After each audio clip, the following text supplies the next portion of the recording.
Now, some questions from the audience? Is this, how do we turn this on? Or we don't need to? I guess we don't need to.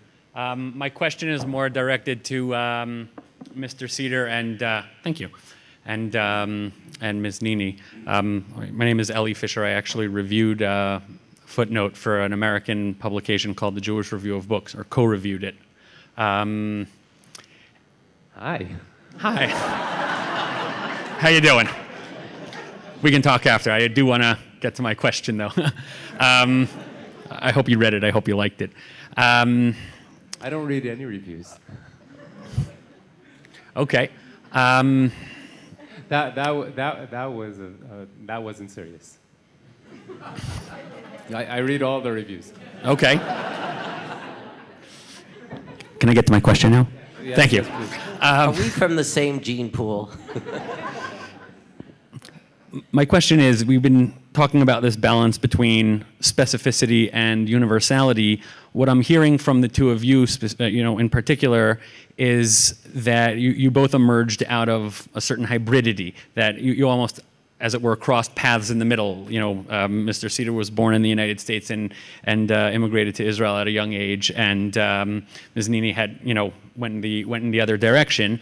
And it's something that I wonder about this, not necessarily because of myself, because I moved to Israel as an adult, but with my kids, that they're growing up with this sort of hybrid identity, living in an American English-speaking home in the heart of the Israeli city of Modi'in, and it's a concern. But I also, the two of you inspire me in that I see that this hybridity can become. This hybridity can become enough of an irritant to actually produce great things. I'm wondering, I'm asking if, in addition to the specificity and the universality that we've been discussing, if there's an element of hybridity that you see in your work, and a hybrid identity that comes out in your work, and in what way?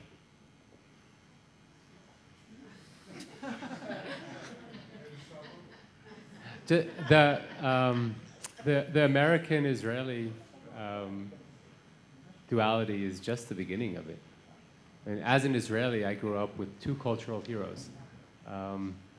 One was a fearless warrior, the other was a great scholar. And I mean, everywhere I've turned, there have always been two contradicting values that somehow I'm expected to synthesize. At the end, I think it's good to have more than one influence. But I'm pretty sure this is true for. I think we spoke about this before. Being an outsider has served me well, and I feel like an American in Israel, or I did as a child, and I understood what was Israeli in me as. When I was in the U.S. Like I became rude and adventurous and just tough, not in my Jerusalem neighborhood, but in Teaneck, New Jersey. I think that having this hybridity, as you call it, is a huge advantage at the end, even though you might suffer at certain points of your life, especially as a child. But at the end, it broadens your horizons. And it makes you much more humble and compassionate, because you just can see things from a different perspective, mostly compassionate. And I'm very happy that my parents, the way that they led their lives, and that they're traveling and moving around for whatever other reasons, I'm glad that they gave me the opportunity to have that in my soul, and that your children will probably be the same. Hope so. I know that you don't write about books, but can I answer too? Please. By the way, my wife doesn't generally read books in Hebrew. I occasionally do, especially if it was written originally in Hebrew, especially if it can't be translated, like Chaim Sabato or something like that. So my wife, the first Hebrew book that she read was Suddenly a Knock at the Door, and she loved it. So thanks. So what I want to say about hybridity is that I think that each of us can talk about it on a personal level, but I think that there is something built in in the Israeli society in the macro scale that demands this hybridity. I think that everybody could talk about it in his discipline or her discipline, but since I write, I want to just to point out to the hybridity of the language that we use. Because I write in slang, I usually write in colloquial speech, and only when my books started getting translated, I understood what kind of unique slang we have in Hebrew. Because the thing is that the Hebrew language existed only as a written language for 2,000 years. People spoke Yiddish, people spoke Ladino, people spoke other languages. They knew how to read Hebrew, they knew Hebrew very well, but they didn't use that language. And what happened was that at some specific point, this kind of frozen language got defrozen in the big microwave of history, and suddenly people started speaking that language. And they lacked 2,000 years worth of words. Because I'm not saying that we didn't have a word in Hebrew for a smartphone, we didn't have a natural word for a water faucet. You know, we didn't have words for many things, you know, including verbs. And what happened was that immediately you had this language that was extremely ancient, conservative, religious, but the need of those 2,000 years worth of word made it also completely chaotic, anarchistic, open to importing words from other language, open to inventing words. And the thing is that in Hebrew you have this unique thing that when you speak in sentences, unknowingly you switch registers. You use, which is something that, let's say, you can't do in English. You can't say a sentence that is half a King James Bible and half a rap song. But in Hebrew you do that. And one of the examples that I always like to give is that when two Israelis part, they say to each other, Tov yalla bye. Now, Tov... יאללה נו ביי. יאללה נו ביי? יאללה נו ביי. אז זה שלוש שפות, זה גם יידיש. No, yeah, but... So, yeah, this is the Yiddish take on it, but the Tov yalla bye thing is, the word Tov, which is good, but it's also fine, okay, then Tov is not only a biblical word, but it's the word from the first chapter of the Bible, when God created the word, he saw it was good. So you use this ancient biblical word, then you say yalla, which is basically vamos in Arabic, and then you say bye, which is in English. So it's like 3 words, each of them come, I don't know, connected to one of the 3 existing monotheistic religion, and people who say that think that they speak Hebrew, you know. So I know that when I work with my translators, you know, I send them a story. They always say, "Oh, it's great," because they're polite, they're not Israelis, and then they ask me up or down, because in other languages you could either lift everything to high register or take it down to a lower register. You can't do this roller coaster thing that you constantly do in Hebrew. But in Hebrew, this hybridity or this paradox of kind of being ancient and at the same time young, you know, being very conservative and religious, but at the same time very open-minded and anarchistic. It's something that exists in every sentence that people utter when they speak. So the hybridity is not only our personal biography, it's basically the infrastructure and the basic molecules of our existence as people.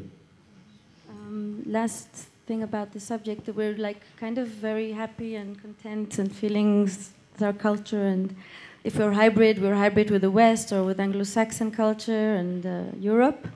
But when in fact in a few generations, I'm not saying that there won't be more people, immigrants, of course, always is. Our other is East. Our other is our neighbors. They're Arab, and there's other sections in our society which is less sort of. There's difficulties, and there's in this culture of not all.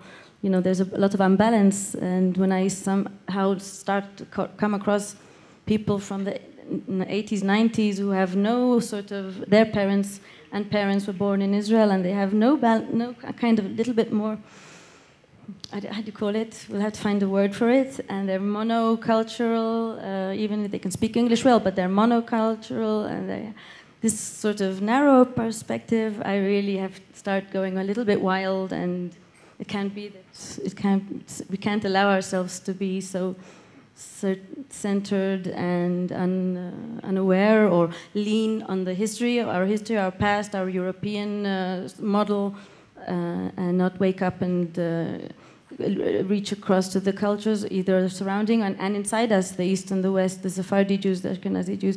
And somehow it's still there. There's wounds that are opening up, and they're from the 60s, and we shouldn't be so smug and so proud about us. Our culture has a lot of problems as well. I agree.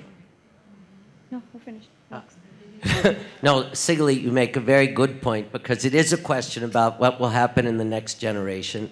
And that is the reason why the richness of the cultural foundation that's happening now, which sits on the top of so many generations of other cultural foundations, becomes so important. Now, it's 5:30. We're happy to have another question or two if we're allowed to go over our time. Okay with everyone? Yes? Oh, here, yes.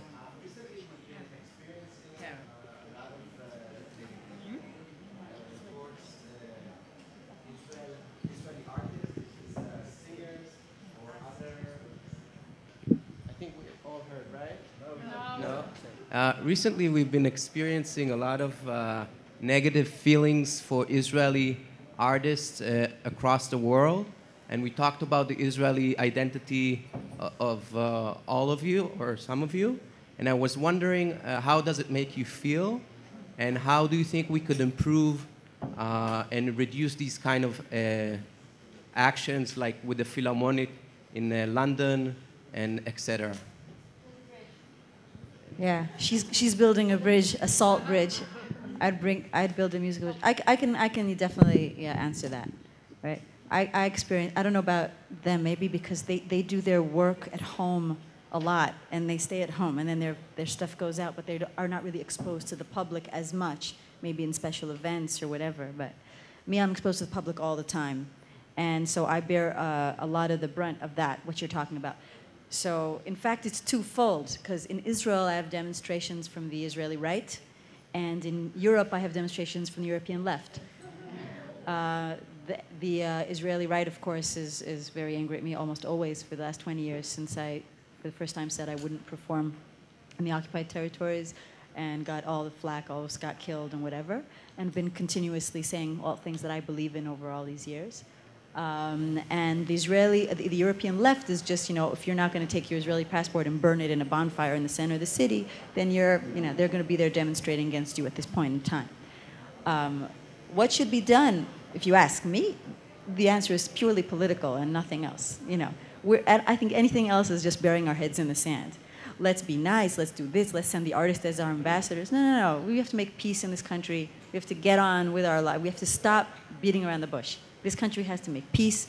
We have to, in my opinion, totally, it's my opinion. That's me.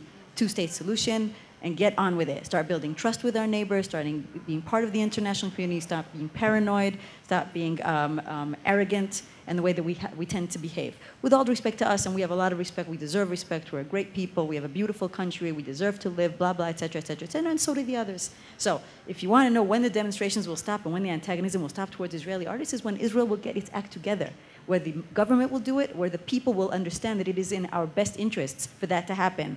As artists, as business people, as human beings, first of all, as being a mensch. This country needs to be mensches, as we say in Yiddish, even though I'm Yemenite, but I grew up in a yeshiva, right? Right? That's what I really think. And we artists, we do our best. She builds bridges. But, and I write songs and I perform with Arab artists around the world, and I do whatever I can, in my own realm, and I think everybody has a responsibility to do it in their own world. I mean, even if you don't want to have it touch your art or whatever, even if it's just how you vote, go and vote, go do the thing, you know. And I'm saying this from a humanistic point of view, not a political party, because peace, as we know, can be made by anyone. It can be made by the right, it can be made by the left. It's a philosophical thing. So I really believe we all bear responsibility for that, and we should just go ahead and do it. One more question. One more.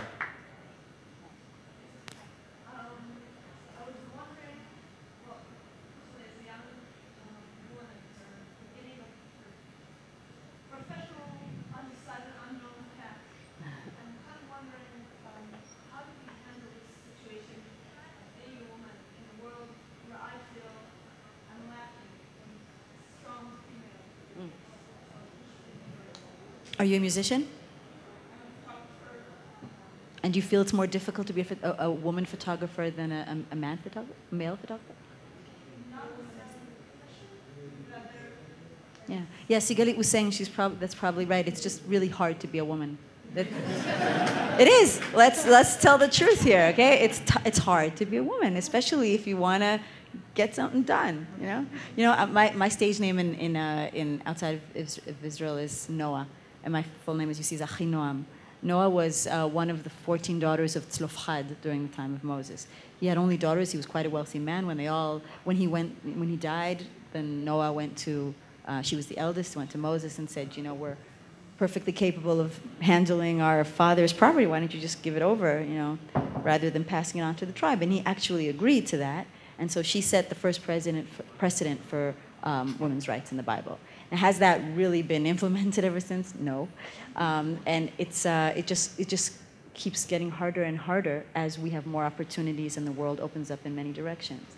I can tell from personally, handling a career and a family is the hardest thing I've ever had to do. I mean, I cannot tell you how many hours of sleep I have gone, how many tears have been cried, how my conscience has been twisted in and out, and I've tortured myself. But I see no other option, because I couldn't live without having me personally couldn't live without having my children, and I couldn't live without singing. I would just drop dead. I told my kids the other day, when I had to go on tour again and say goodbye to them again, that I'm sort of a bird tipus. I'm like really physically a bird. So if you tie my wings, you close my beak, I'll die. Look at all the birds out there. Would you ever take a wire and wrap them up and go like that? That would be cruelty. But that's your mother. What can you do? So I try to give them other things, endless love, and travel them with them around the world. It's possible. It's doable. But I think that we have an amazing amount of energy as women. Amazing. Where we have a lot of complexity. We feel things in a very deep and different way. And all these problems also make our work rich and give us all the great things: compassion, perspective, etc., etc., etc. So go for it. Just don't worry. It'll work out.